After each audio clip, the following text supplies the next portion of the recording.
Hello and welcome back to Bookish. It's Tag Tuesday, so I'm here with a tag for you. This tag originated as a non-tag video done by Alex over at WhatPageAreYouOn, and his video was just about his favorite authors. Our own Steve Donahue, in his own Steve Donahue way, liked the idea of the video so much, and it is a great video, that Steve decided to turn this into a tag where you pick your favorite authors. And he followed Alex's lead and divided the tag up where you pick a total of 15 authors. Your 5 favorites, your 4 maybes, and I suppose those are the ones who are closest to being your favorites, and then 6 authors who are not quite in that kind of top 9, I guess, level. But anyway, it was a really interesting way to do a tag, really interesting way to do the video, and I liked both those videos very much, and you'll find those links down below. But I wanted to do this tag primarily because I have a feeling my choices are going to be the anti-Steve Donahue choices for favorite author. I think we have some overlap and appreciation in some of these places, but I know there's going to be some Steve Donahue eye-rolling about my choices of favorite authors, I think, at some point in this list. I'm not just making this to be curmudgeonly and to poke at Steve, but that's an added bonus. Anyway, so the first category are the not quite favorite authors. So these would be authors who, you know, if you look at the total number of books I have, you're talking about the top 15. These are authors that are pretty high up on my list of favorite authors. And the first author I'm going to pick is a nonfiction author, and that's David Mccullough. I've read, I think, 5 David Mccullough books. Adams, Truman, 1776. I read The Wright Brothers. Anyway, I'm relatively sure that many of you have read David Mccullough's history. You know, he's not a professional historian, but my goodness, the man can write. He's just a brilliant writer, and if you've ever heard his voice, I think one of the real pleasures of reading his books is you can hear David Mccullough's voice narrating the books to you in your head. That is, I guess, if you sub-vocalize. Is that how that works? Do I sub-vocalize David Mccullough's voice? Anyway, I really like the John Adams biography. My second choice is another nonfiction author, and that's Candace Millard. Candace Millard is a historian. She writes kind of, I'm going to hazard a guess to say, popular histories. She wrote Destiny of the Republic about the assassination of James Garfield, and she wrote a biography of Winston Churchill and his capture during the Boer War, and this is my favorite Candace Millard book. It's Theodore Roosevelt's let's see, Darkest Journey. Is called The River of Doubt. This is about when Theodore Roosevelt went on an expedition to, you know, discover if the River of Doubt was one of the headwaters or sources of the Amazon, and he was lost in the Amazon jungle for a while. I believe he was actually announced to have been dead. It's a great book about that expedition, about Roosevelt, who, you know, for all his unfortunate statements about race as a man of his time, was an impressive individual, I think, and his perseverance coming through. And he also learned a whole lot about the Amazon rainforest. I really, really like that book. So my two favorite nonfiction authors are there. By the way, I didn't mention this before, but you know, one of the problems I have in making this video is trying to decide what constitutes favorite.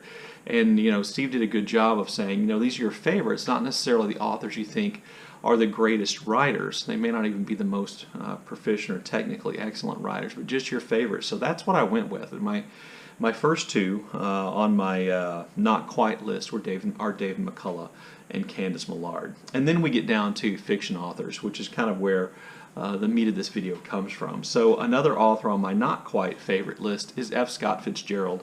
When I was thinking about this making this list, one of the things I thought about was, how do I know if somebody's my favorite? Is it that I just really have liked everything they've read? Is it that I've read a whole lot of things by that same author? And with Fitzgerald, I think I've read everything by Fitzgerald except the majority of the short stories.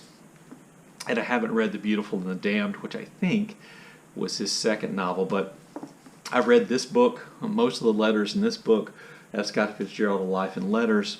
I've read all the letters in the collection of letters called Dear Scott, Dear Zelda, the correspondence between Scott and Zelda, Great Gatsby, Tender as the Night, This Side of Paradise, and I read, oh shoot, Now I can't remember the name of the one about the movie producer. The Last Tycoon. Yeah, I've read that, and I really like Fitzgerald's writing.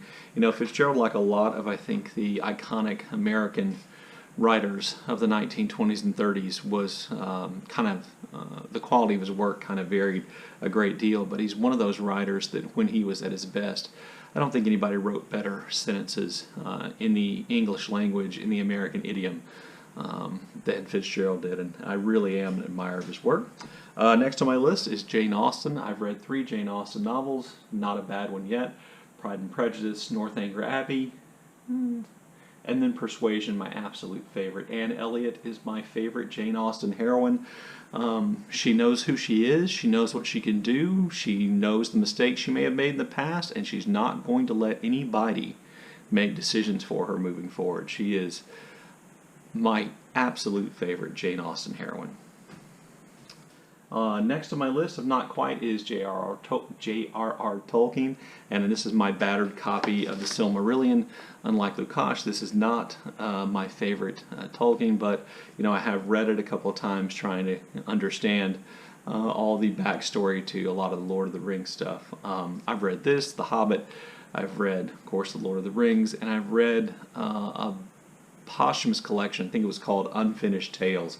Oh, I've also read Tolkien's translation of Sir Gawain and the Green Knight. Having a hard time talking today. And Orfeo? I think that's the other one I've read. That's part of the same collection. Oh no, and Smith of Wootton Major. Also read that. And then my final author who's on the list of not quite, and this is probably the first place where I think I can guarantee Steve is going to be unhappy with or going to look askance at my choice. He's too classy to be unhappy. Is Cormac McCarthy. I kind of think of Cormac McCarthy like I described Fitzgerald. There are a lot of times when I don't think his work works particularly well, and then there are times when I just think it's just nearly perfect. I know he's not for everybody, and that's okay. I know the style of his writing isn't for everybody. I know, you know, if you were to ask me, is he a good person? Somebody I want to spend time with? I doubt it. He seems like a bit of a pompous ass. No, not like a bit of a pompous ass. He seems like a pompous ass. And, you know, I don't disagree with a lot of the criticisms made about his most famous book, The Road, which is not my favorite Cormac McCarthy. This one is Blood Meridian, which I really liked. I also liked All the Pretty Horses. I like the Border Crossing trilogy in general, even though it varies in quality. So Cormac McCarthy would round out my list of 6 not quite favorite authors. And now we move on to the 4 maybes. And I think the idea of the 4 maybes is that this is the group of authors who would kind of travel back and forth into your list of 5 favorite authors. And I'm going to start that list off with, let's see, Patrick O'Brian.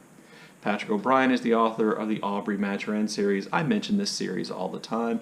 It is a series of 21 novels set on board English fighting sailing ships in the late 18th, early 19th century, the Napoleonic Wars, and I just love the books so much. I just really enjoyed reading every single one, and I'm sad that I finished them all, but now I guess I can go back and reread them in my old age. This to me is the most exciting one, and one of the things I think is great about O'Brian is his ability to capture action and the action of these battles that take place at sea. I think are really impressive, and I just love Patrick O'Brian. Next on my list would be Gabriel Garcia Marquez. This is not one of my favorite Marquez novels. This is The General in His Labyrinth, what I just thought was really dense and almost at times incomprehensible and not necessarily the most pleasant of reads, but it has a pretty cool cover, so that's why I picked this one to show you. I hope the glare's not too bad. But Garcia Marquez is one of the authors who does something that I think is an essential for me oftentimes with authors who are my favorite. He puts me in a place, in a world that, you know, I didn't know before I read him, and the immersion is somewhat complete, and it just feels new, and at the same time kind of comforting in a weird way. And I really like Garcia Marquez for that. For that magical realism aside, no matter how you feel about it, to me that's not the important thing. It's that world that he creates, whether it's the world of the declining Simone Bolivar or the world of Macondo in 100 Years of Solitude. It feels complete when you're reading those novels, or when you're reading his books. My next, let's see, maybe author would be Louise Erdrich, and I'll be honest with you, even though Erdrich and Marquez don't write the same in the same style, they certainly don't write about the same topics. So far, the 3 novels I've read immerse you in the world of Native American culture on reservations in the northern plain states, and just kind of this blending of Native American mysticism and the harsh realities of poverty and life on the reservations. I just think her books, the 3 I've read, are just great, and I look forward to reading even more of those. I've read Plainsong, Roundhouse, and La Rose, but certainly planning on reading more. And again, it's about that immersion, I think, into a world that's different than mine, but at which you quickly come to feel at home, and you learn to understand kind of the rules and the way things work in that world. So the next author is the one I know Steve Donahue is going to roll his eyes at, and that's Ernest Hemingway. Can't help myself. I'm a lover of Ernest Hemingway's writing. Hemingway, perhaps more than any of the other I think iconic American authors of the 20s and 30s, is the one whose the quality of his work probably varies the most. I held up a copy of, I chose this copy of Islands in the Stream for exactly that reason. Islands in the Stream, I believe, was published posthumously, but the first section of Islands in the Stream was almost completed, I believe, by Hemingway. And I really think there's some great Hemingway work in the first part of this. Yes, it's dude bro-ish. There's fishing, there's fighting, there's drinking. You can't avoid that with Hemingway, but I do think that there's some great writing there. I think Hemingway is a much better short story writer than a novelist, though I do like The Sun Also Rises a lot. I like A Farewell to Arms quite a bit, and I think For Whom the Bell Tolls is possibly his best novel. But I'm a Hemingway fan and relatively unapologetic about it, so there you go. I had to put him on my list, and on a different day he might be in the top 5. But my top 5 favorite authors right now, today, and doing this tag, number 5, counting down in reverse order, would be James Baldwin. I've only read 2 novels by James Baldwin, Go Tell It on the Mountain and If Beale Street Could Talk, and I have to tell you, the power of this man's writing just blows me away every time. I'm going to be reading Another Country either in December or in January, and I don't expect anything less. James Baldwin is an amazing person, and he is a great writer, and right now he is easily in my top 5 and climbing. I have him at number 5 primarily just because I haven't read enough of his works, but if you haven't read James Baldwin, my goodness, go pick some Baldwin up and read it. My 4th favorite writer would be William Trevor. This cover's a little hard to see. William Trevor, short story writer from Ireland, and again, getting back to what I was talking about with Marquez and Erdrich, even when Trevor isn't writing about characters in Ireland or about Ireland itself, you get that, what to me, it just feels like Ireland is itself a character, that small town Ireland then becomes and plays a role in all of his stories. And they're just so moving and powerful, and my goodness, he is a beautiful writer. I don't know that it's possible to write better sentences than William Trevor does, or did, I should say. And I just love all of his stories, and what I'm most thankful for is he wrote so many that it'll take me, most probably the rest of my life to read them. He was definitely prolific. My 3rd favorite author is Toni Morrison. Toni Morrison just died recently, and if you watch my wrap-up from last month, I read Morrison's novel Paradise, which I didn't think was particularly good, but it had that kind of power that Toni Morrison has to evoke emotion and kind of visceral reactions to what's happening. I've read Paradise, Beloved, Jazz, and Song of Solomon. those are the Morrison novels I've read. I'm thankful that there are more out there. And I think for her, to me, like Baldwin, it's the power of what she's writing about, the ideas and the characters that she's writing about that appeal to me.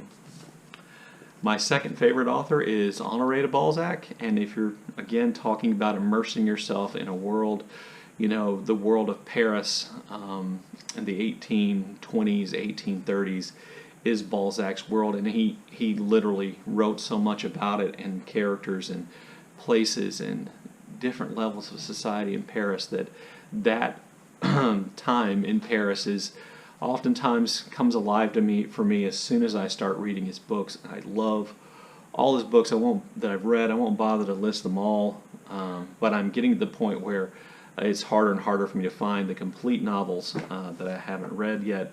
Oh, by the way, I'm planning on doing a reading of Cousin Pons, reading Cousin Pons in December with a couple other booktubers. There should be an announcement about that soon. And then my absolute favorite writer, who I think made it back to the top of this list because of the Faulkner and August read-along of Light in August we did, is William Faulkner.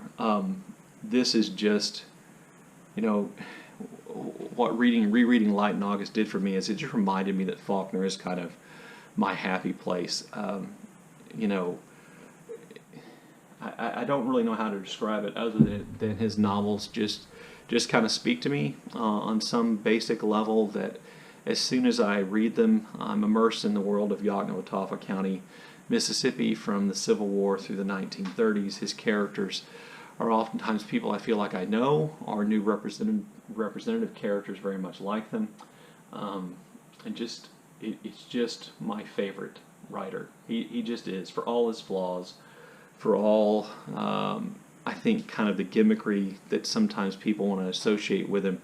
His novels about Mississippi, his Yoknewatawpha novels are just my favorites, and he is my favorite writer. So there you go. That's my favorite writer's tag. Thanks to Alex for creating the original video. He in the comments section, you know, asked if I'd be interested in doing a similar video, and since Steve made it a tag video, it seemed like a perfect thing for Tuesday.